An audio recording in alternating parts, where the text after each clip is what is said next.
So, good evening, folks. We'll make a start here now this evening. So I'd like to welcome everybody here tonight to the Norwegian Red webinar. My name is Niall Duffy, and I'm the manager of the dairy program here in Dovea Genetics. Dovea Genetics are the exclusive agent for Norwegian Red semen here in Ireland. And the webinar tonight, we are joined by three special guests. The first is Diego Galli.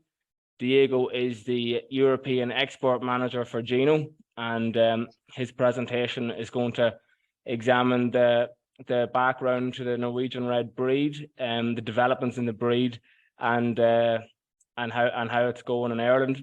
After this, we're going to be joined by Wesley McCain. Wesley is a dairy farmer from Donegal, milking 200 crossbred cows. Started off from a high yield and Holstein herd, and finally we're going to be joined by Fitzgerald from County Cork, who is milking 450 cows in a three-way cross breeding system. So, to begin there, Diego, I think if you're ready to start, we'll get going on it. Yeah, I'm ready. I'm going to share the screen. Yeah, thank you, Diego. Welcome.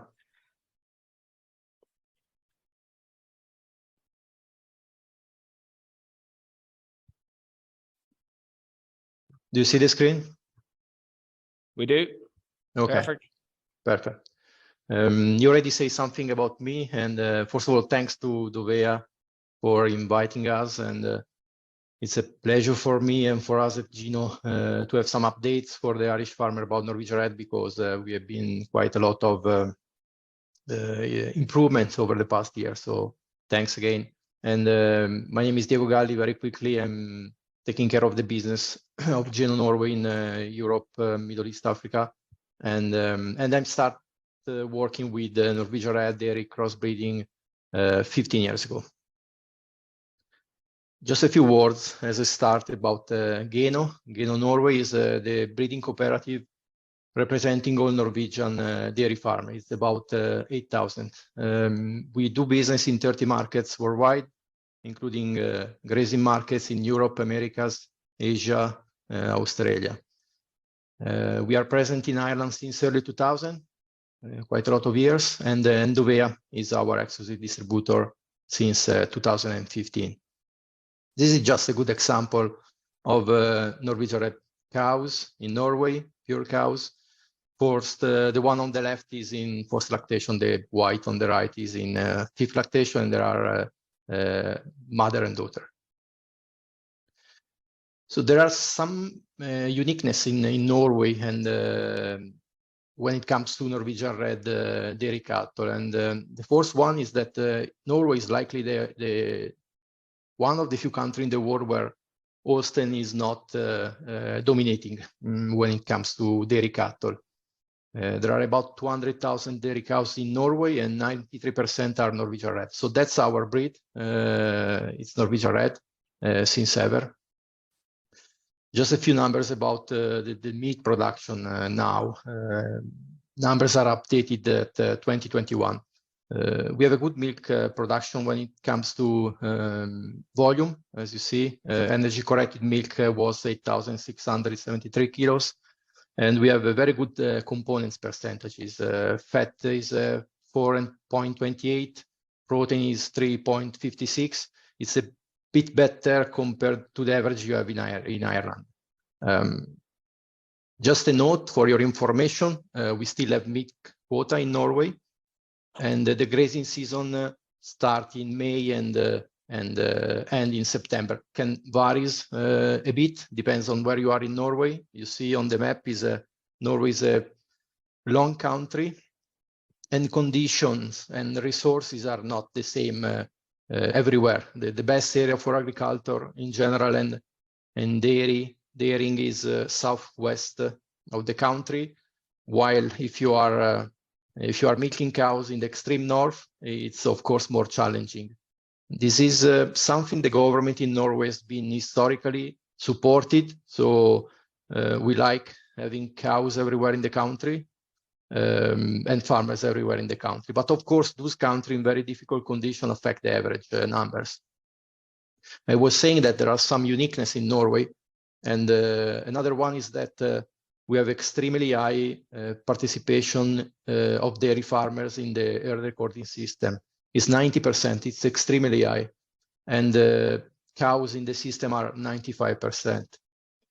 All these cows and all these herds in Norway, they form basically our nucleus. It means that when we are going to buy bull calves or females for the embryo production, for example, we can in theory buy them from each of these of the Norwegian farmers that are our owner and members, and this is what we do. So we really supply genetics from many dairy farmers in Norway.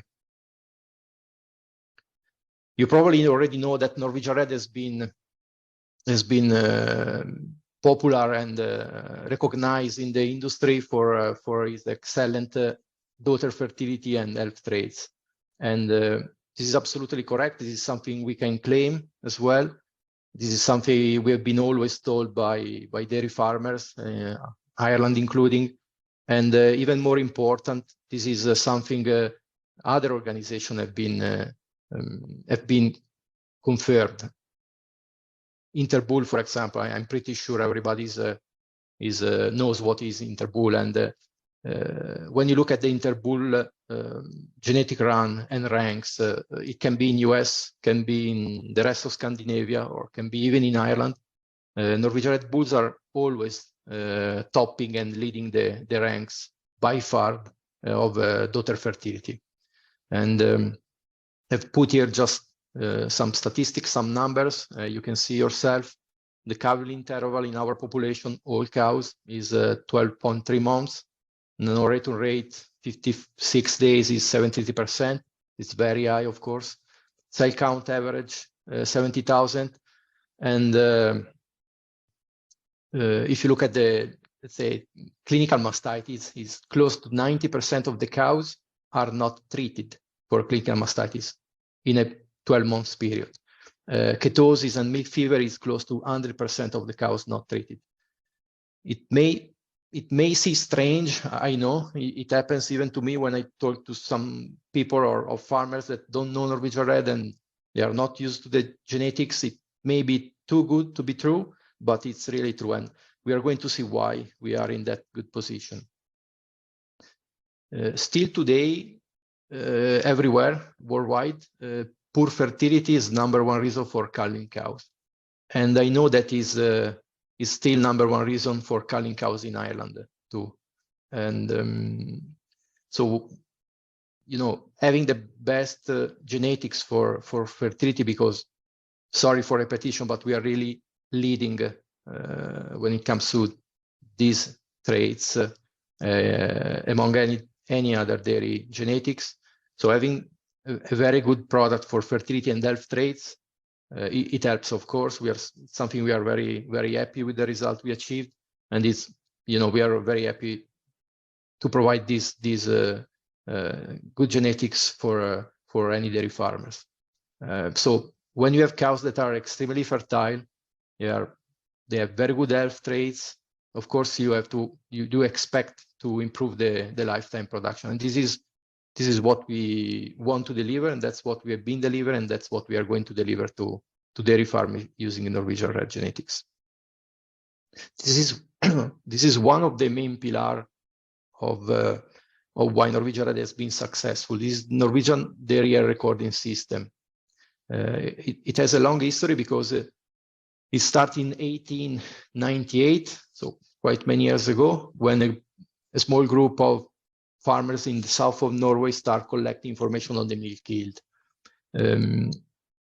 So basically every kind of information related to dairy cows in Norway, and when I say every, I mean really everything, is collected, is recorded, and is stored in one single database and is managed by one single organization. It's extremely powerful source of information. Of course, you have to feed the database in order to get good information out.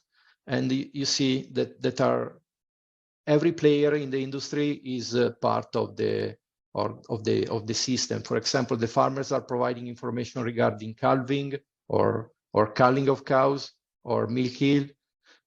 Veterinarians are, are providing information regarding insemination, preg check, and embryo transfer.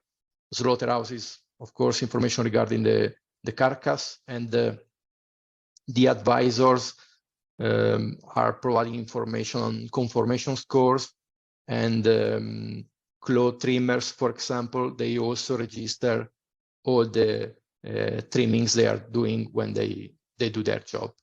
So everything means everything. And there are more information on dairy cows in Norway compared to information available on humans, really. And we are in a lucky position for that. A few of the most important milestones that our organization and our breed achieved over the years. The breed was established in 1935. Then I jumped to 1971 because that's the year when we start selecting for daughter fertility. And it was not an easy decision, and it was a bold decision, I would say. If you consider that in those years, especially in those years, in the 70s, every dairy breed and every AI organization was 100% focused on milk. And that was probably the right things to do, but we thought differently, we've been thinking differently, and we have been happy with that decision. And in 1975, we started recording also the health traits, force breed doing that, force organization doing that, and each cow start to have a health card where any kind of treatments made by the veterinarians were recorded. It's an individual health card, meaning that when a cow is sold, for example, from a farmer to another farmer, the health card is following the cow. Then I jumped to 2016. We had the full transition to genomic selection. It means that in 2016, every single dairy farmer in Norway stopped using daughter-proven bulls at all and start using 100% of genomic bulls. Another not easy decision. We have been thinking a lot, of course, but if you ask to any farmer in Norway now if they are happy with the output, they will say that they are happy, because it helped to achieve the genetic progress even faster compared to what we should expect with keeping daughter-proven bulls used in the country, in the nucleus. The final milestone I want to mention is in 2018, we start with our own production of sex semen. It's called RedX. It has been a good choice, good timing, I would say. If you consider, and I'm sure that everybody knows here in the meeting, that worldwide is not only Ireland, it's also Ireland, but everywhere there is a strong and quick, very fast trend of growing use of sex semen and beef on dairy. And if you want to be part of this trend, you need to have a good quality and good supply of sex semen. Last year, just as an information, considering all the units all Norwegian Red semen we have been exported, 50% was sexed. So it was a good, as I said, a good decision, good timing, and we are well placed for that trend.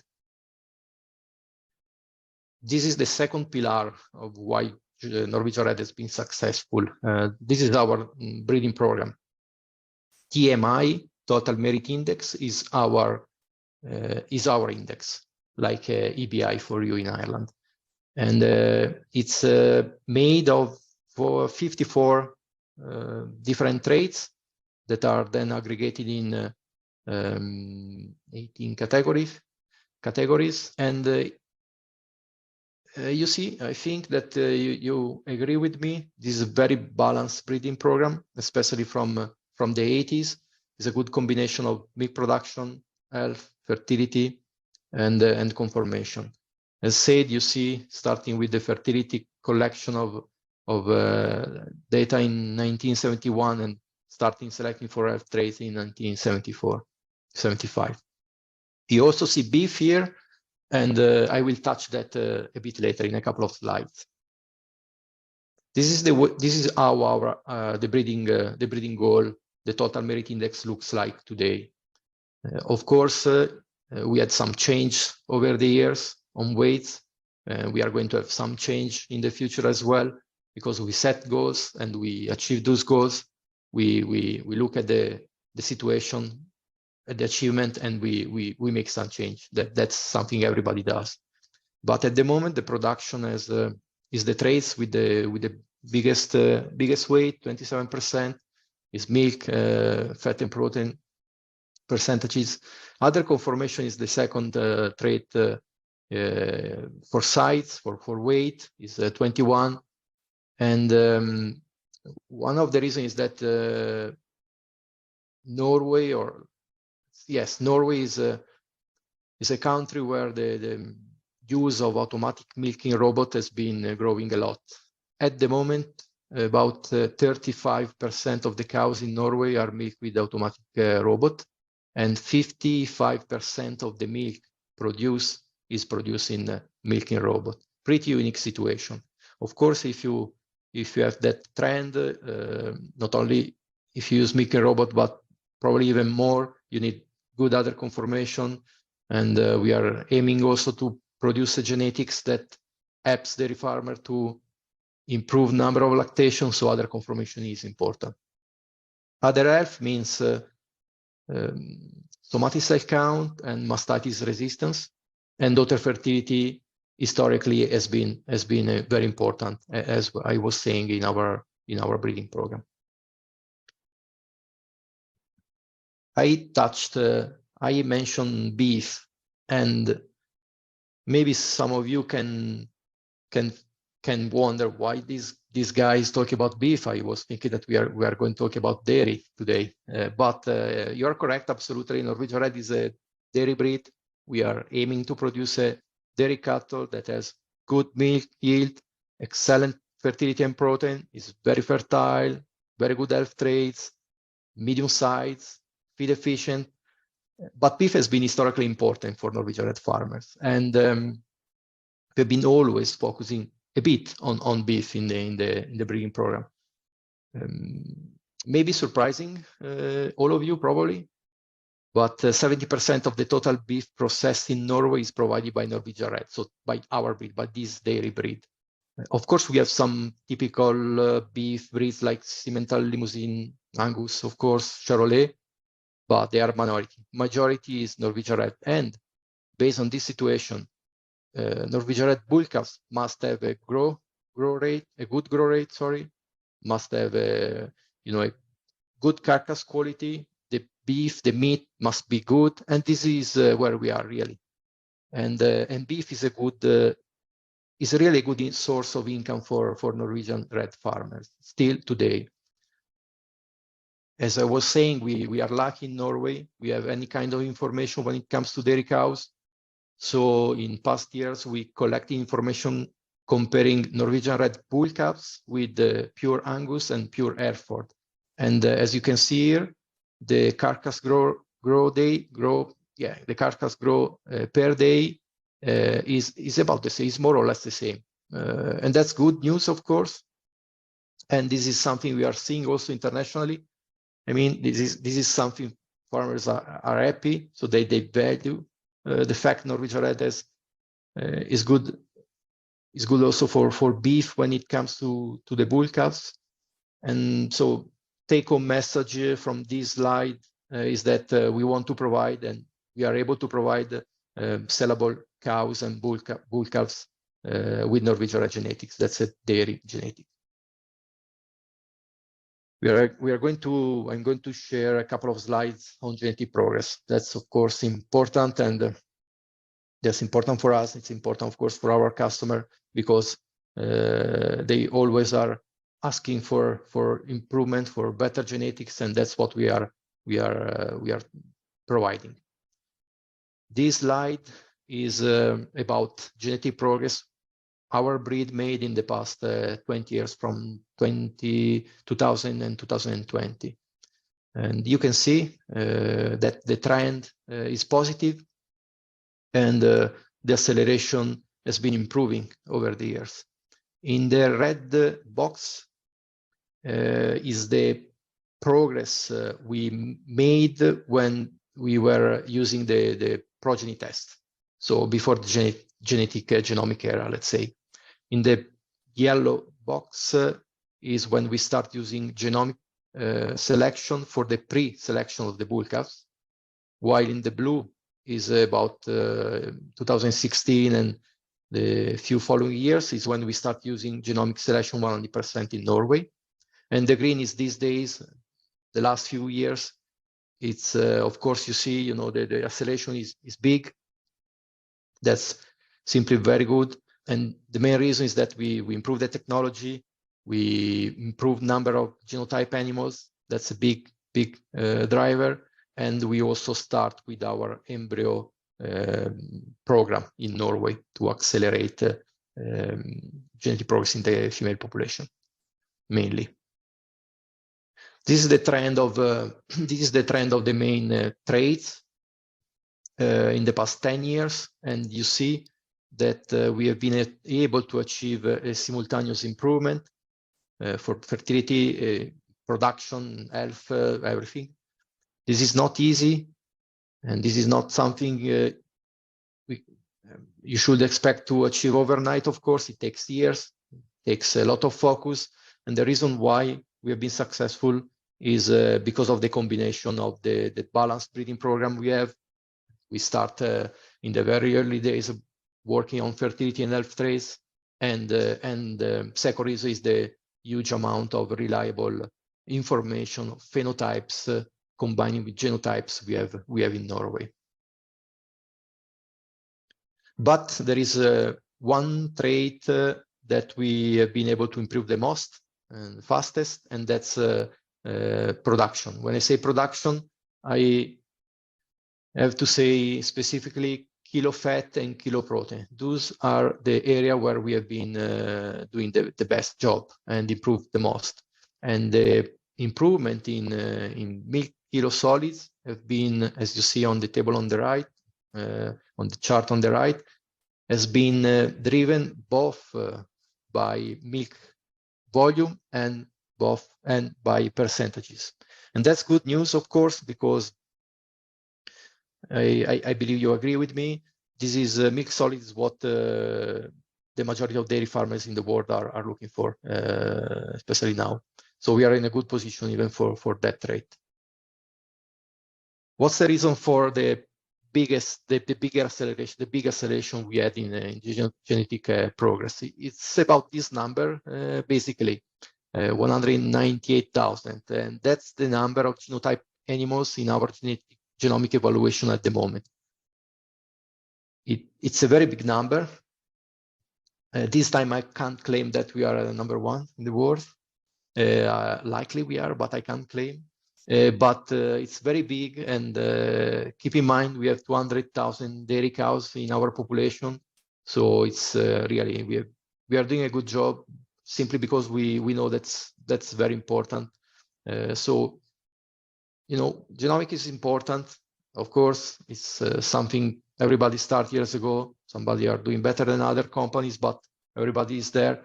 But why we are really in a lucky position, I want to stress this topic in Norway, is that genomics information are important, of course.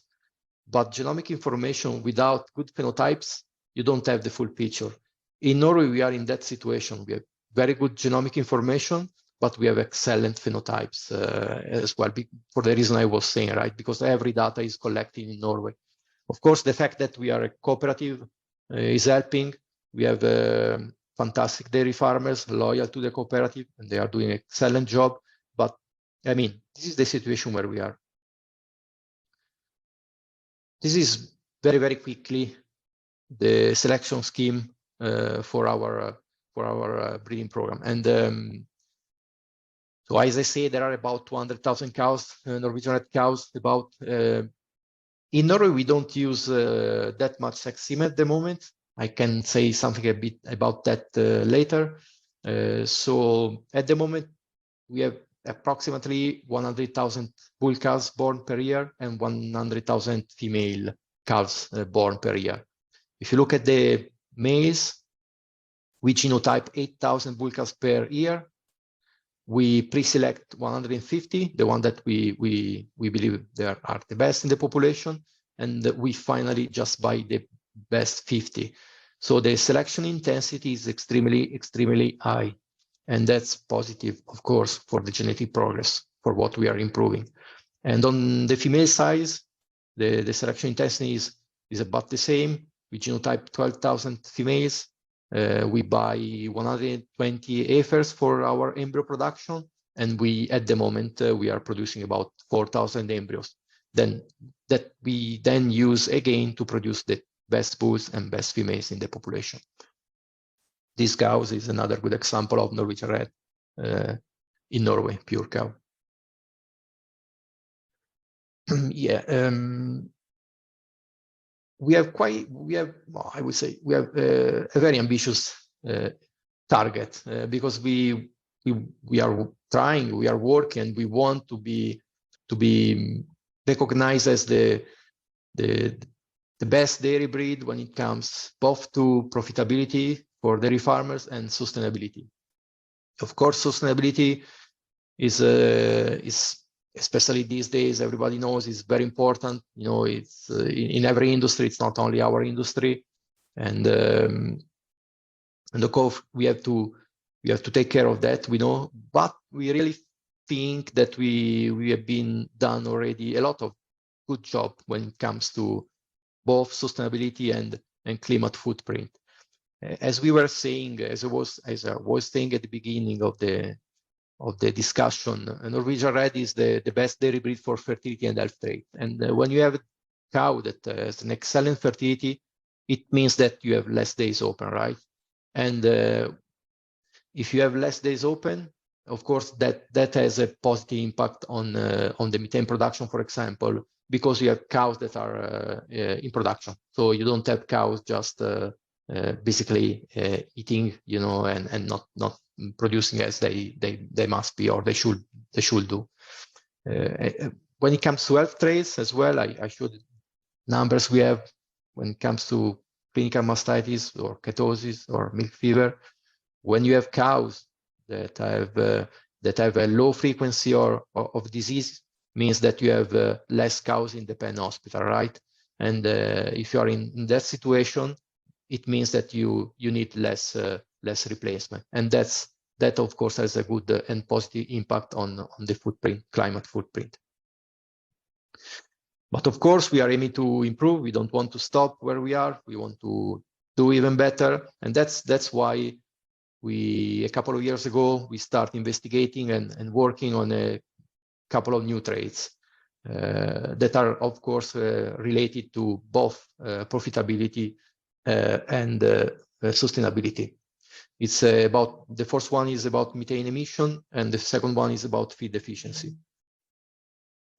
Starting with the methane emission project, we already have some results because we started 2 years ago and we collected data already. Results are promising. First things that we have seen is that the quality of the data of the methane emission are good, so good quality. The equipment we are using is this green feed that you see on the picture, and that's exactly the same equipment I've seen recently at Moor Park there in Ireland.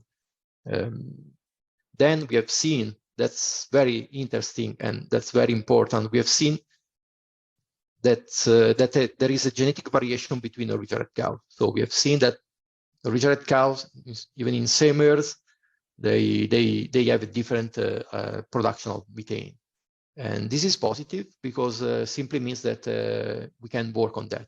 Means that it's possible to breed for lower methane emission. It's going to take some time.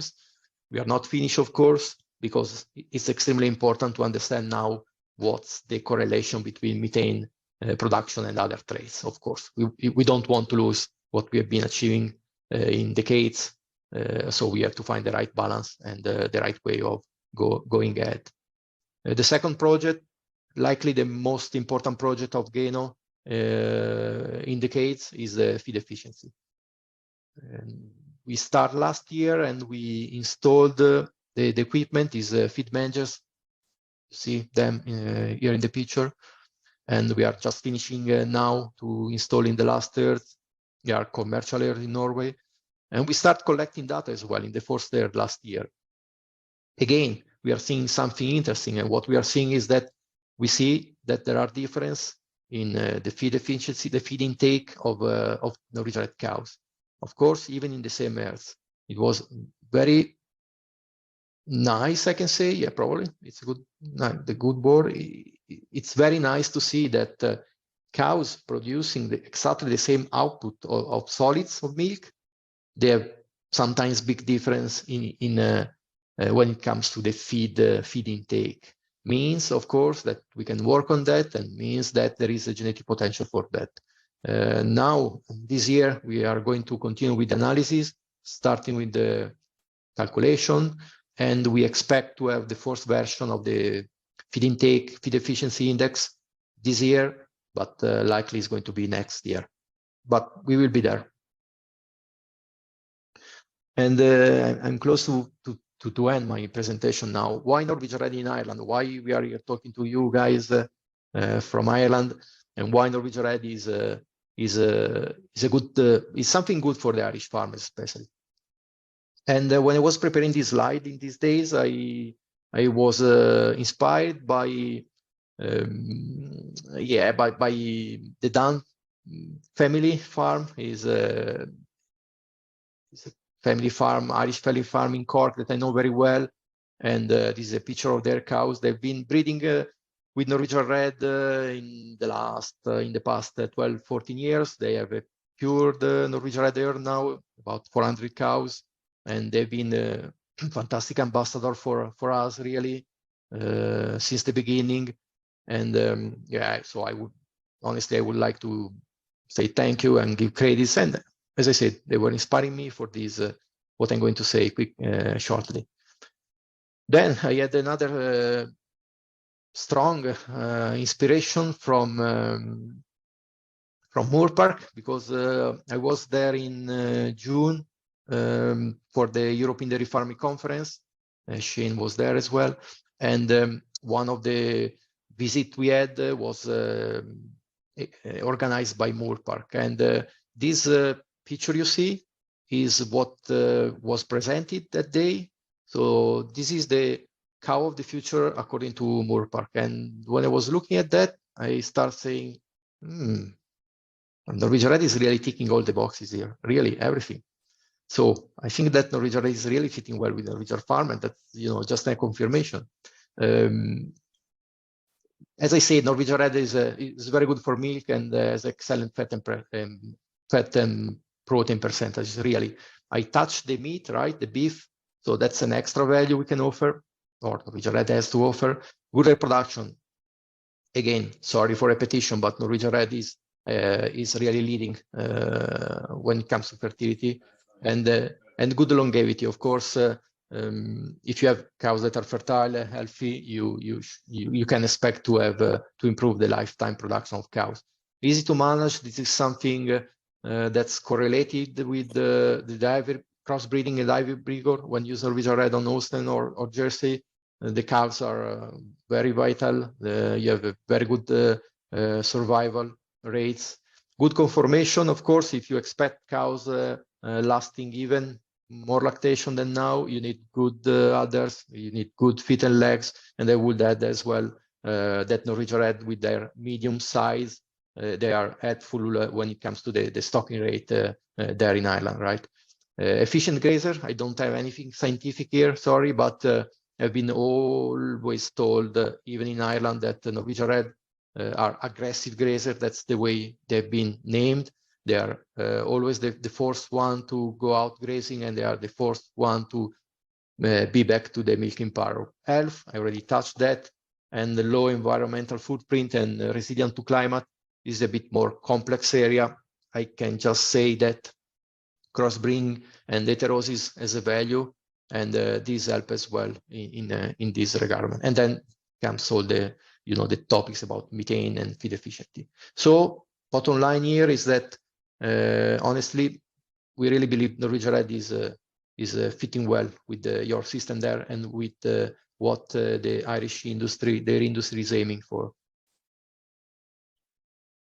All these traits are very important when it comes to the grazing system, typical grazing block calving system you have there in Ireland, both when it comes to economics of profitability and sustainability. I mentioned, the advantage of heterosis you get when you use Norwegian Red in crossbreeding, combining with the Holstein Friesian and or Jersey. But I would like to give you a couple of take-home message I really think are probably the most important. And the first one is that genetic merit of the breeds used in crossbreeding is much more important than heterosis effect. Yes, it is. Heterosis is a good bonus. That's good to have, but the breeds you're using, complementarity is by far more important.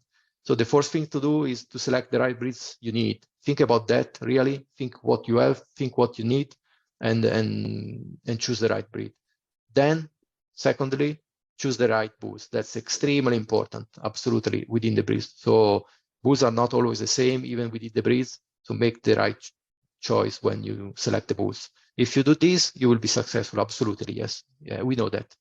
The second take-home message is that a crossbreeding program that is well managed helps dairy farmers to achieve their goals faster than pure breeding. Yes, it does. That's the way it is.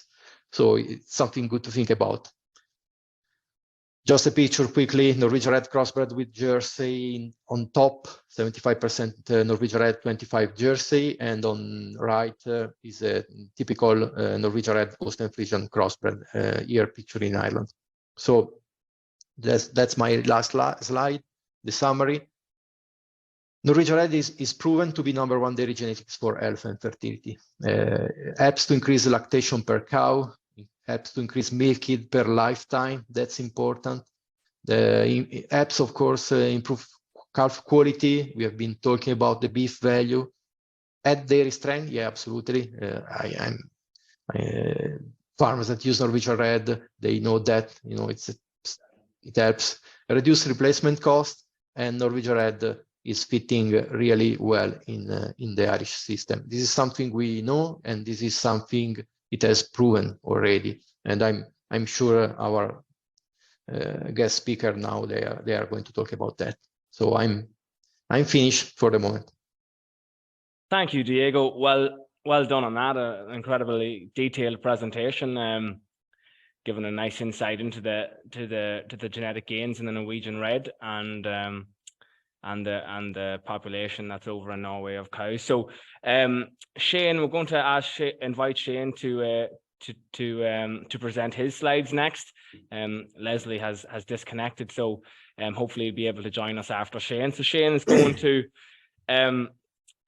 give us a short presentation on his farm and has been using Norwegian Red now for almost 10 years. So it's interesting to see how they're working in Ireland so far. So we'll be able to move. And for anyone else, just to let you know, this presentation is being recorded, so the information will be available for everybody afterwards. So and also send your text message or your questions via text message to the number in the chat. So whenever you're ready, Shane. Okay, thanks, Niall. I hope everyone can hear me loud and clear. I suppose just first off, apologies. This is a little bit rough and ready. Niall asked me last week to give a presentation, and I think it was about 2 days ago I realised that I had power slides and stuff to do. But anyway, we'll be fine. We'll let through it. So just I'm using Norwegian Red, I suppose, since 2004, and I'm going to incorporate that into the presentation. So I'm actually using it with nearly 19 years actually. So I suppose just to give you an idea where the farm came from, I started farming at home here. Well, my dad started farming here in 1974 on a greenfield site. I suppose worked his way through high interest rates, and then in the quota coming in 1984, which probably took the legs from underneath him. And I suppose we were milking 80 to 100 cows all along. I came home farming in 1996 after doing my leaving cert. we didn't, I suppose, left winter calving at the time, around 1999, with the spring calving route. And around that time, I suppose, we're highly involved with a dairy mass discussion group in Moore Park. And the trial, the Norwegian Red trial came in around 2004, and we started, we were using a good bit of probably New Zealand genetics at the time, and I suppose looking at ways where we could cross our herd. And at that time, I suppose the trial started, the bulls came in, we participated in that, and I suppose we've been doing it since, to be honest. So around 2008, I actually took over the running of the farm from my parents during Noreen. We were milking 120 cows. From then 2015, I suppose there's been a huge, there was a program in place for cows leaving, and we increased to 170 cows by the time 2015 came. In this period of time, I suppose we were still always using Norwegian Red. We'd, I suppose, started going down the three-way cross route from about 2010 on. And we think from cows to today, we're making 450 cows. A little bit unique in what we do here. We have a 20-unit parlour. We milk the herd, and we milk 2 herds through the 1 parlour. We have a milker full-time, and we're walking a distance of up to 2.2 kilometres to the furthest field. So it's a little bit different to the normal situation. But in that time, I suppose what we had during that rapid expansion, we've maintained our kgs of milk solids. And the first thing I'll say about breeding is it's not really, Norwegian Red has been part of, a part of our program here. And it's not total reason we're doing what we're doing, but it's been part of it, and a very important part, I believe, to us holding our milk solids. Like, we're producing 540 kgs of milk solids, probably slightly less, 525 now at the moment, off a 540 kg cow. And we've maintained that in rapid expansion, and that's been a key goal here. Also, I suppose, during that period of time, we've increased, but we've never bought in animals. It's always been our own replacements, and we've been very fortunate that we've had good fertility. I know there's no point saying otherwise. With the rate of rapid expansion, there has been a bit of tidying up done the last 2 years. We're just more so consolidating now at the moment. But I suppose just to give you some figures, I suppose we've been very fortunate with land block around us, in partnership with an uncle and different things like that, and land came on. But where we're at the moment, I suppose this year, again, with 530 kgs milk solids, 900 kgs of meal per cow, but average protein at 3.82, 4.84 bar fat, and an average milk price of just short of 66 cents for the year. So like it's, and that's on a 3-way cross cow. So what we're using here is Frisian, Jersey Kiwi cross, and Norwegian Red cross.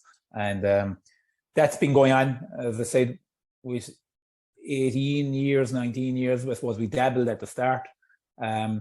Very, why do we do it? I suppose, why Norwegian Red? What do we like about them? I would have to say some of the very reasons that Diego mentioned in the previous in his presentation.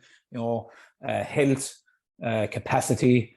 When I say health, then I'm talking about cell count, lameness, and a robustness too that's needed in the system we have here. The cows are working hard here. They're very well looked after, but they are working hard in the distance traveling, and they hit our fertility targets every year too, and we're very, very fortunate that they have. I suppose just to move on from the next slide there. Sorry, no, I haven't really been looking at the slides. So yeah, the high offers obviously a very, very hybrid vigor as well on the outcross animals. I suppose, as I said earlier, breeding can be a very emotive topic. I I think any breeding system, you know, once there's good management, good grassland management, you know, good technical data can be done well. So this is what we've done. This is what the ideal situation for us is. They're producing about 6,000 litres of milk a year. Okay, as I said, the 540 that contributes to the 540 kgs of milk solids we have. It certainly brings a robustness to the system. As Diego would have mentioned earlier, they are first into the parlour and first out to the field. There's no two ways about that. And you know, exceptionally good calves as well, and quite an easy calving breed. So just on the EBI, just to go through, like our herd EBI is about 200 at present. We got a very nice lift, I suppose, in the last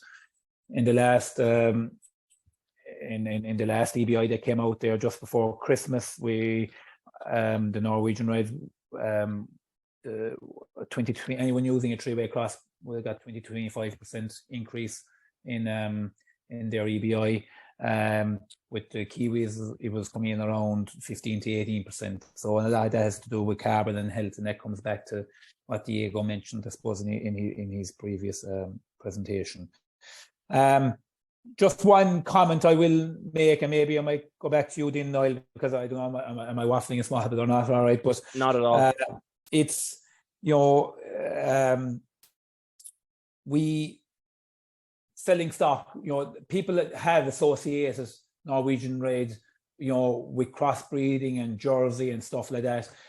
What I found here, anytime I'm selling animals and people hear about Norwegian Red, they say, oh, you know, no, with this crossbreeding, it's maybe, you know, but what we found when we get people here onto the farm and they see the stock, they're sold.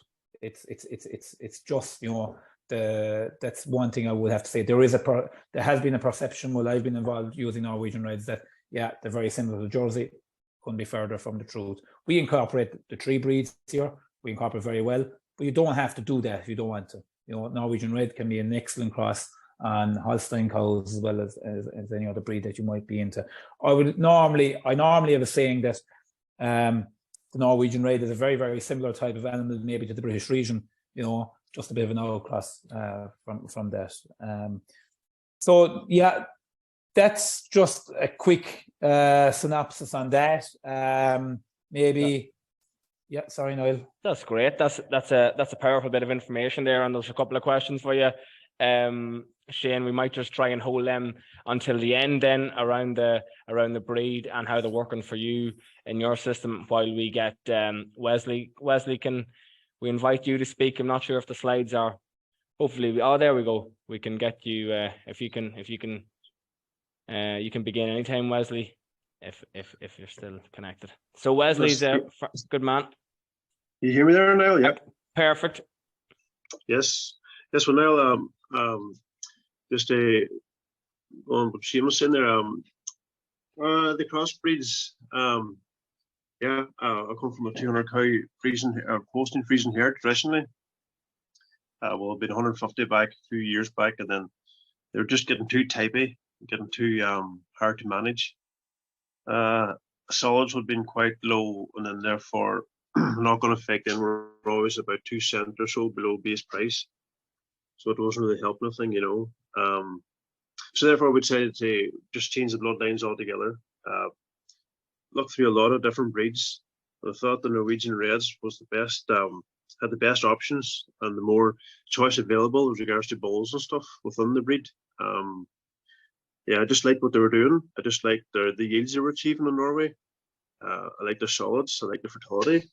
It was. I'm just baffled as to why more people didn't go down that route. But anyway, that's what we decided to do, and we've done that in 2017. We started off. As a result, now we have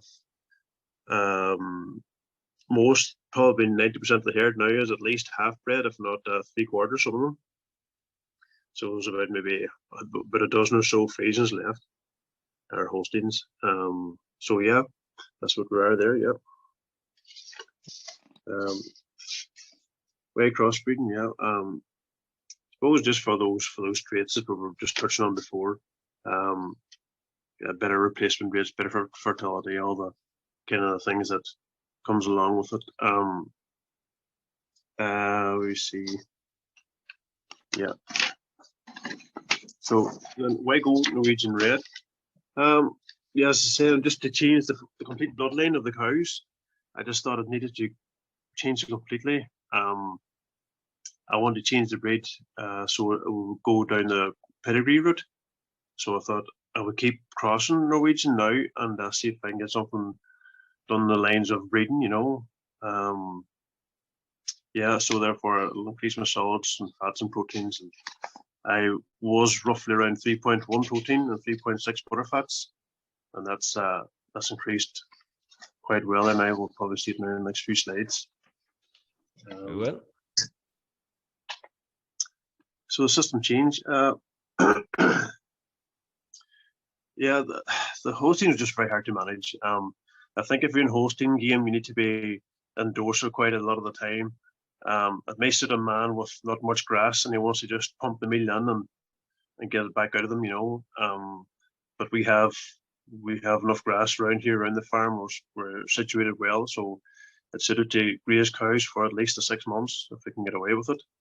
Up here it's hard at times, but we manage it most of the time. But the Holsteins, like, they only had about 2 lactations every 3 years type thing. They were just running on and running on. It's so hard to manage. And you're feeding a lot of meal, and you're getting a good lot of milk solids per cow with them, but it didn't really justify the expense and the loss of genetics and stuff and all. So we're now feeding about 1,700 kilos from 2.5 to 1,700, and we're achieving about roughly 550 kgs milk solids. So there's improvement there in meal feeding there alone, and solids just going to work with it. Milk price change, 16 with about 26 cent at those solids, and then 17.34 and 18.33. Just goes to show you what we were like back then. I suppose base was only probably about 2 or 3 cent above that anyway. It wasn't overly great. Yes, we're at a 30% replacement rate on 16, and then that improved to 15% on 22, and then also on 22 the big plus thing was that on the actual Norwegian Red part, never mind the other Holsteins coming through, but they were only 7% came back on the second carver, so I was really happy with that. It was a good help for us. Yep. Yeah, so basically I just needed a cow to calve every year, basically. Just bring it back simple, get a compact calving season and get a bit of a system going again. You can rear calves and get them moving on, and rather than basically feeding calves all year round. So yeah, it just helps out with the higher replacement rate and overall feeding of meal and the one calf rate. And so the ideal future cow for us is like a strong medium-sized cow. It's nice udder, a bit of milk about her. I don't like to go much over 1.6 tons of meal, really, get it efficient. We breed for solids, kind of more kilos as well. Kind of around the 6,800 kilos mark is what I'd like to benchmark for. Sitting around maybe 550 solids per cow would be my target, at roughly about 3.9 protein, 4.7 butterfats, or trying to keep it as realistic as possible, you know, but that's kind of what I'll be aiming for. Well, obviously I'll go as high as I can, but if we get to roughly those levels, I'll be happy enough, you know. Yeah, I'm just trying to produce a good profitable cow with a bit of milk behind her. That's what I'm trying to achieve, you know. Yep. So yeah, that's perfect. Thanks very much for that, Wesley. Sure.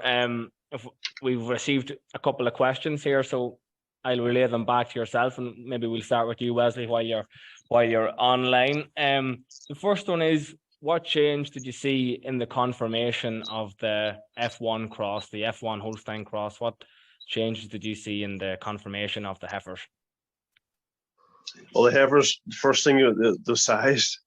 Although I was breeding to keep the carcass big, I want to keep a good, large, medium-sized cow, not a wee thing. They went down about a good 3 or 4 inches drop in size, compared to the other Holstein heifers that would be still in with them.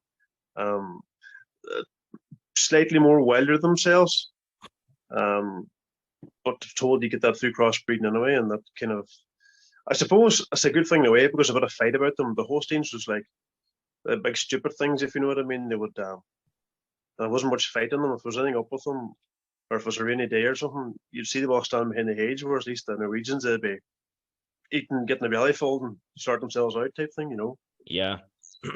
So Shane mentioned that earlier. And the second question for yourself, Wesley, who takes your male offspring from the farm, and do you know how they are getting on with the offspring? Yeah, a neighbour of mine takes all the bull calves. He's going on very well with them, because he actually took them time with the Holsteins, and he only knew he was going so far with the carcasses, but now he's on DOs, and he would tip on the odd R's, with them and all, and just happy with them, and to get them to a brave good size and to finish well for him, and yeah, he's very happy with them. And any man who sees them, you can see from the front of them as well, the front legs, you just know they're well out of the Holstein bloodlines now anyway, put it that way. Yep. Perfect. A question for yourself, Shane. The walking ability, maybe just talk a little bit about the walking ability of the Norwegian Reds, which is very important for you with the long walk on your farm. Yeah, sure. We still have plenty of lameness and everything like that, don't you know what I mean? And it's a combination of things, Niall. I suppose good roadways. I suppose the way we do it here in two herds, we have a slow milking herd and a fast milking herd, and the slow milking herd are mainly the older cows that have more milk, and they stay closer to the parlour, and the fast milking herd are mainly heifers, second calvers, but can be others too, but they do most of the walking and stuff. If I was probably, if we were talking about what Wesley had originally in terms of the Holstein cows, we probably wouldn't be able to do what we're doing now. There's no point saying otherwise. So I suppose it's again, it just brings a robustness into the system, the hybrid vigor and everything that helps that. But no, we still have lameness. We still have plenty of it. But probably not as much as what you would if you were in a Holstein. No, the only thing I would say is that come October, the furthest fields we have, we do go once a day with the 140. We make them the second group 140 of the lowest yielders, just to cut out the walking from that distance, because it can take you sometimes up to an hour and 40 minutes to bring them in from there. So, and it does take pressure off them. And when you are walking that distance, no matter what type of breed you have, hoofs go thin.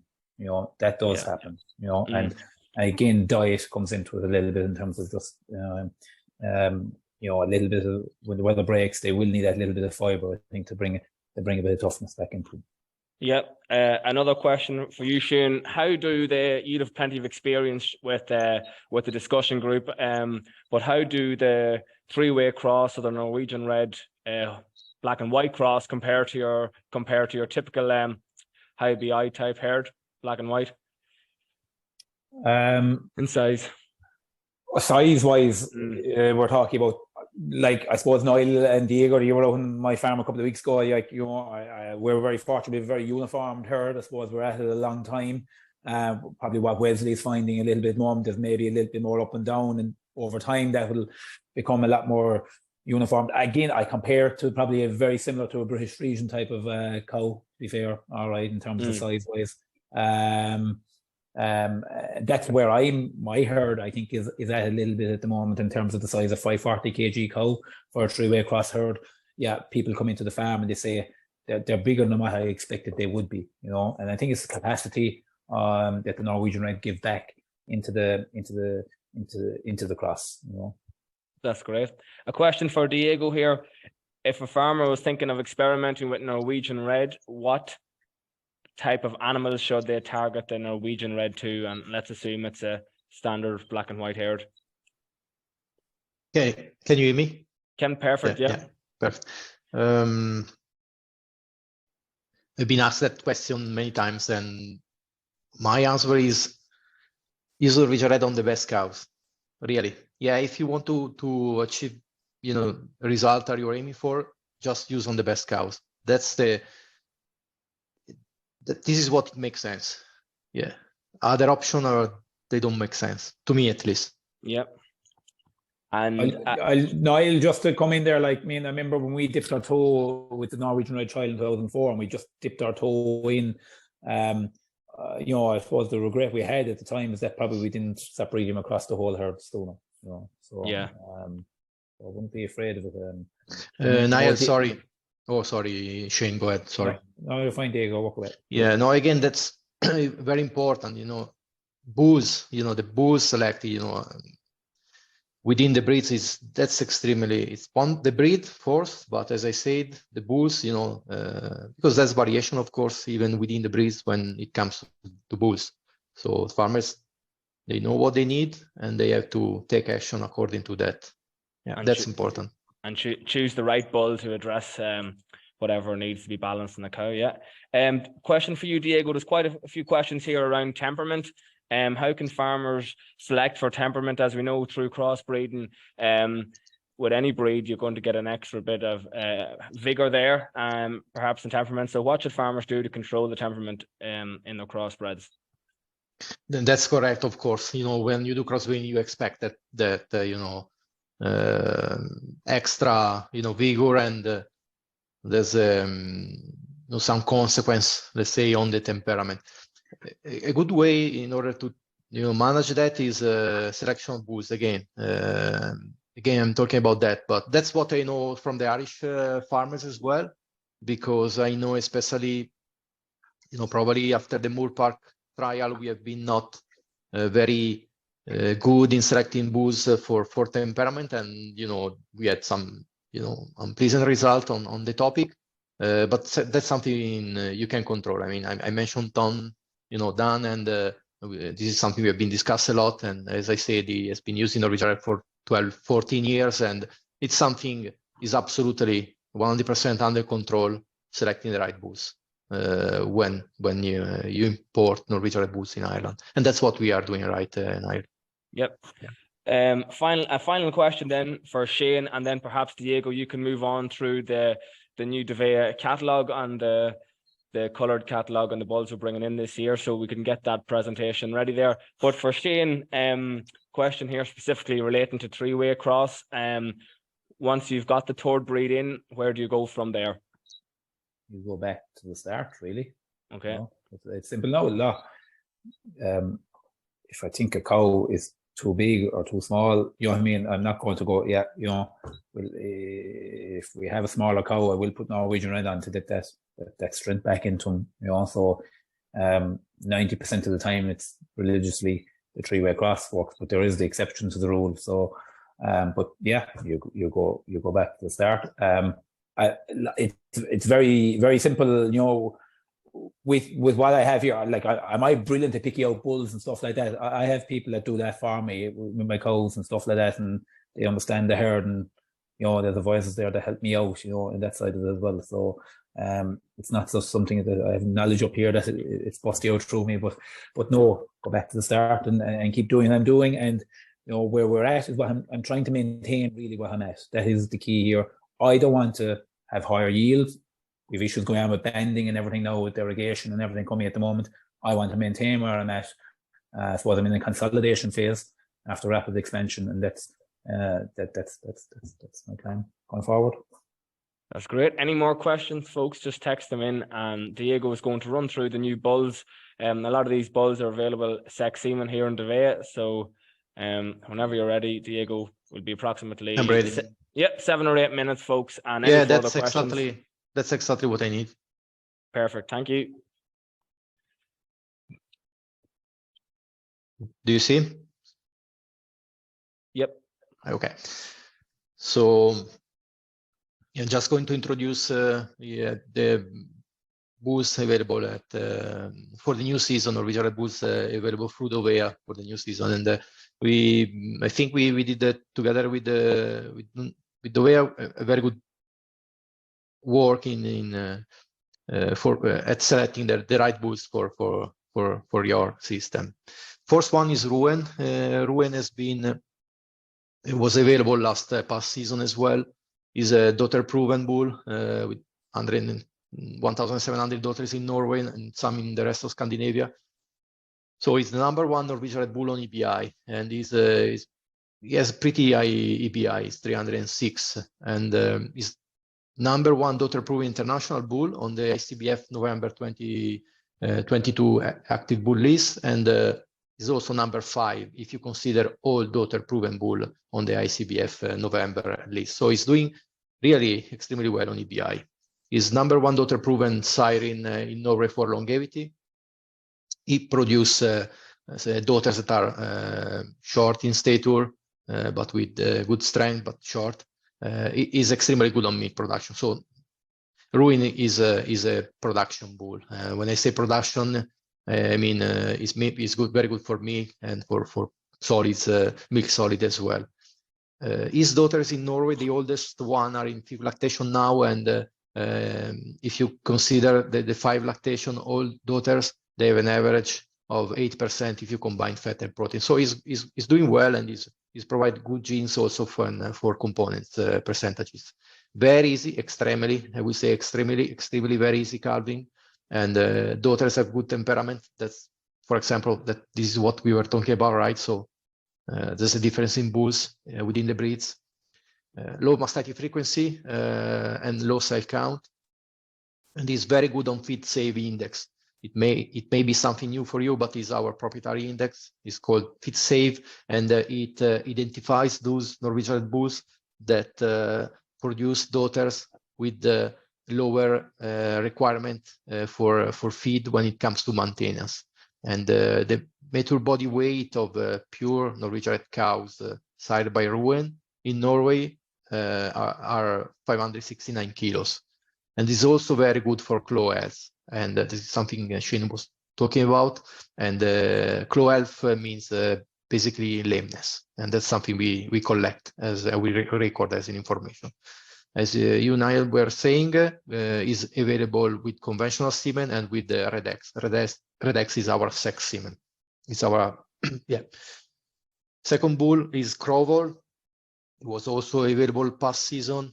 It's daughter proven, close to 2,000 daughters in Norway. Is #1 component Norwegian Red bull in Ireland, and is doing well on EBI, and is #3 if you consider daughter proven international bull based on ICBF November list.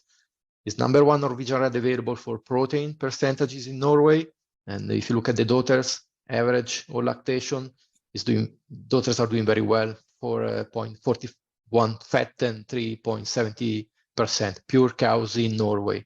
And if you remember, the average in Norway is good, but his daughters are doing much better than the average.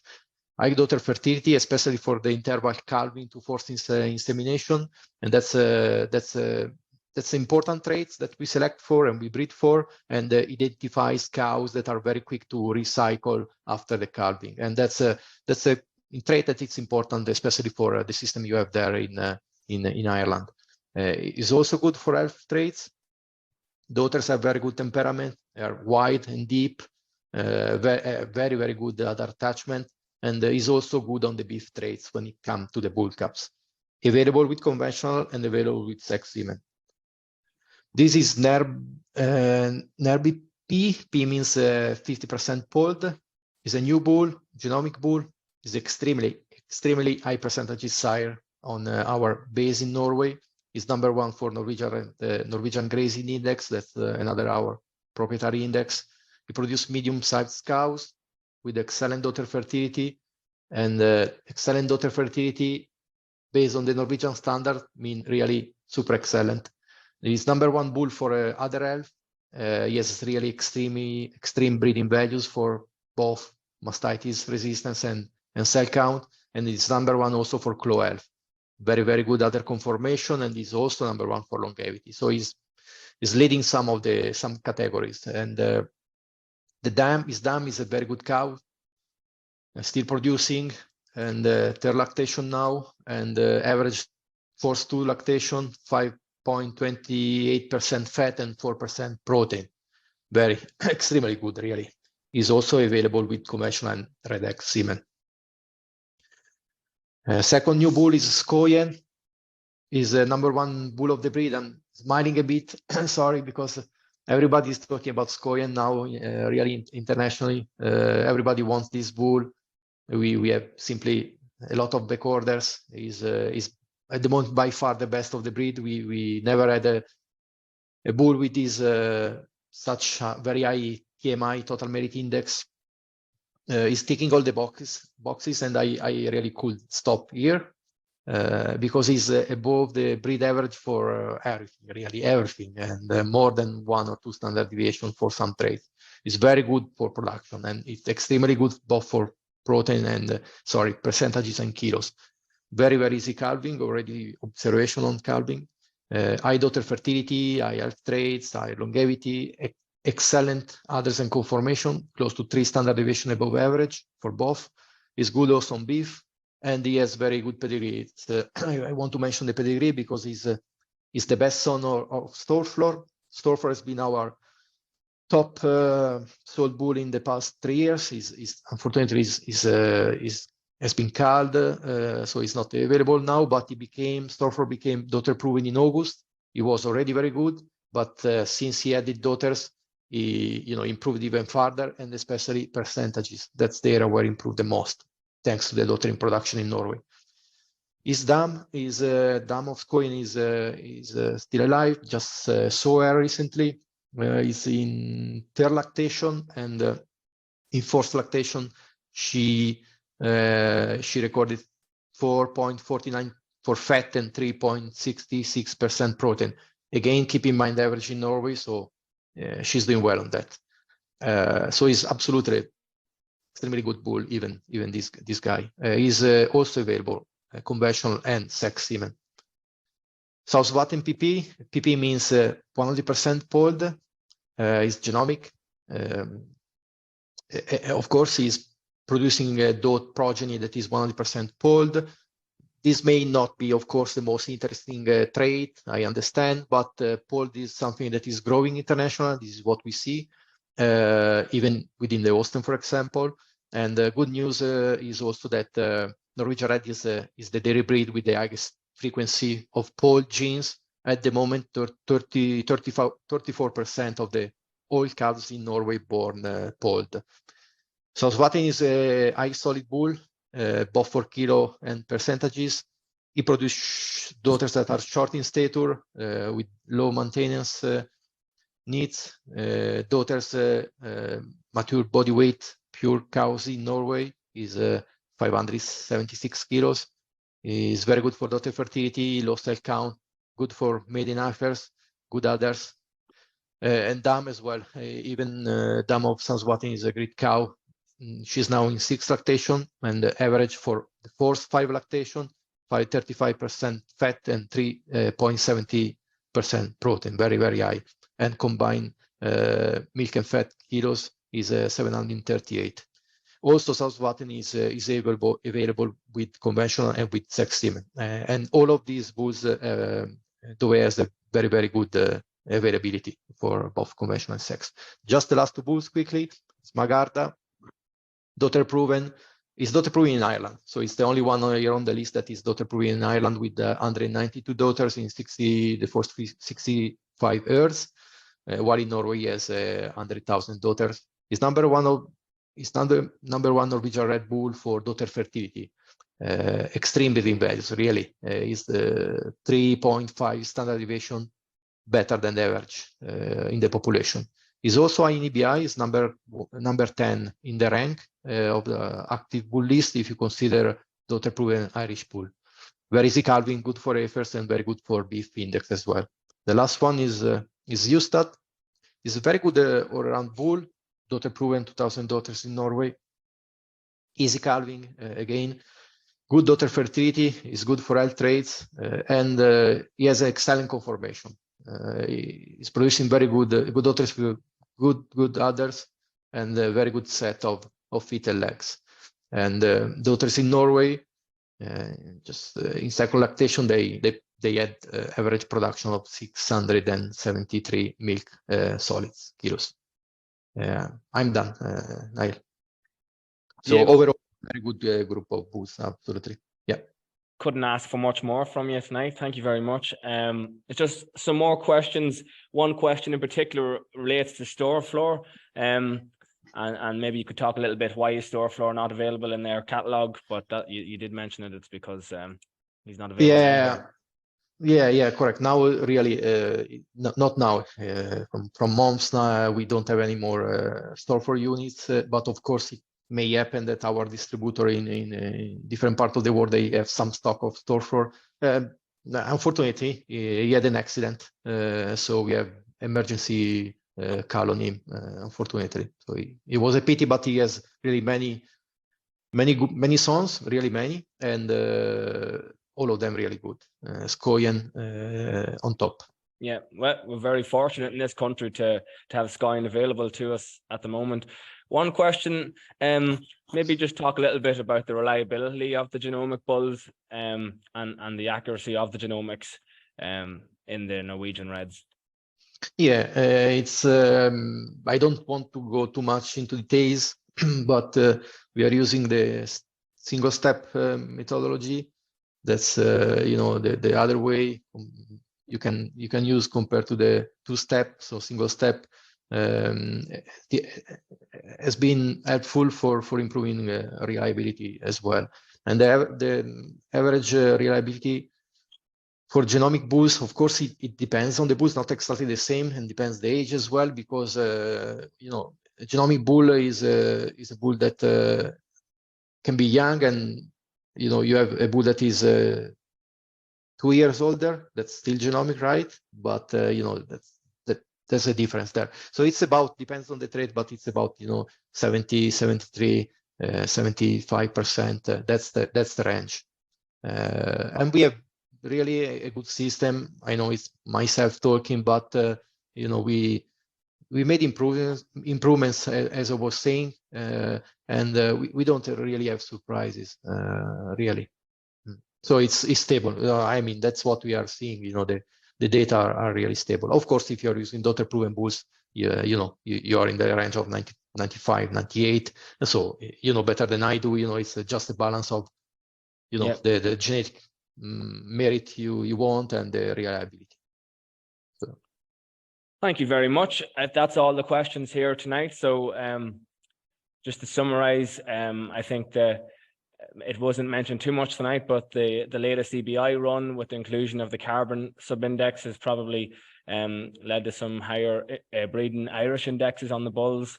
So that might help some farmers in terms of the choice of bulls going forward for the season. But I'd like to thank all the speakers here tonight, Wesley, Shane and Diego. It was a pleasure to have you on. This day next week, this is the first of our Red webinars. This day next week, we're going to have our Montbéliard webinar. So for any customers interested in Montbéliard breed, please join us. We'd love to have you. So this recording will be available in the coming weeks, and it'll be available through our social media channels. So from everybody here at Dovea, we wish you all the best during your calving and breeding season 2023. Thank you, everybody. Thank you, everybody. Thanks, Niall. Thank you. Bye-bye. Bye. Bye. You guys.